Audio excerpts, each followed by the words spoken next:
I'm looking for some coaching for how to softly come into opening up to the possibilities without creating more resistance. There are two significant things that we've been talking about and that you've been hearing that we want to amplify right now. One is the getting ready, to be ready, to be ready, to be ready, and the willingness to be satisfied with where it is right now. This is the physical reality, but this is my level of satisfaction. And my level of satisfaction doesn't have to be tied to this. That's the key. Your level of satisfaction cannot be tied to the results you're seeking, because the results you're seeking aren't in evidence yet. Now, we're saying that to everyone about everything. So we'll keep saying it until it really clicks in a way that you can hear it. Finding satisfaction, period. Because think about it. Through life, you've been asking for a lot of things. There are a whole lot of things in your vortex that are at various stages of gestation or ripeness or readiness for you to receive. That's not the question. The question is, how ready are you to match what's in the vortex? So let's say there's one thing that really matters to you right now, and it's obvious what it is. And there are 4 things that are important to you that are already really feeling good to you. If you focus on any one of those things that easily gives you a feeling of satisfaction, you are doing the best work for the one thing that hasn't come into alignment yet. But that's not how humans' minds usually work. You want to take the problem and give your undivided attention to the problem. So you take the thing that is not satisfying and you hold yourself there in a not satisfied and therefore not connected state of being. It's natural in humandom. It just doesn't work.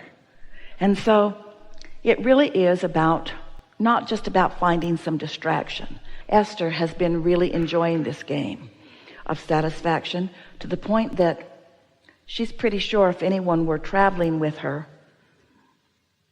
who didn't know her, or maybe even who did, they would have her committed, because sometimes she's talking right out loud about the things that are satisfying to her in the moment.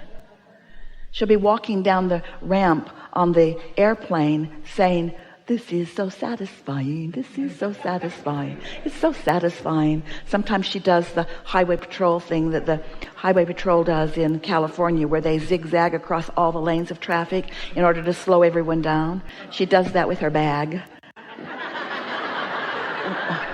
because it's so much fun, and it makes everybody behind her wonder what she's doing.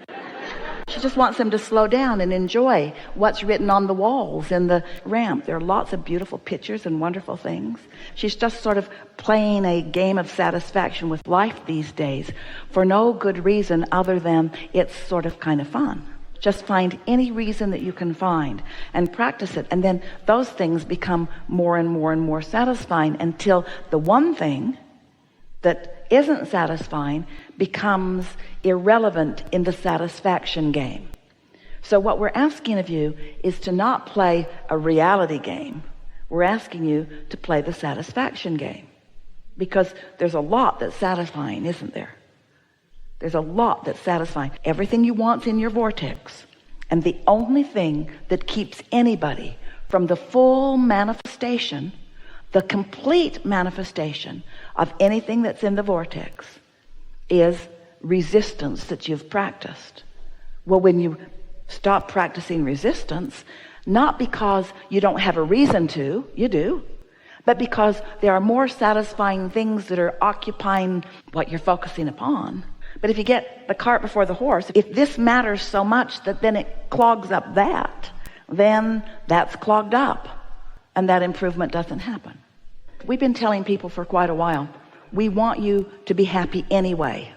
And sometimes they can hear it, they don't like it, but they take that to mean satisfied even though I don't have money, satisfied even though I don't have my life partner, satisfied even though. That's what they think they're hearing us say. It's not what we're saying. We're saying satisfied, not even though. Satisfied. Satisfied because, not satisfied in spite of. There's a difference. Satisfied because of these things, not satisfied in spite of these things. Satisfied. They don't want to hear it, so we're asking you, be satisfied anyway. Well, that's kind of like in spite of. Satisfied for this reason and this reason. And as momentum picks up on those things that you're satisfied about, then all kinds of things come into place, because there is nothing that you cannot be or do or have. You are here in this physical body as an extension of source energy. Source energy is the energy that creates worlds. Source energy is powerful energy, wanting to work on the behalf of all of you. But you've got to find a way to release the resistance that is not allowing you the reception of what source is offering. Just soft and gentle, real easy, not making a big deal out of it.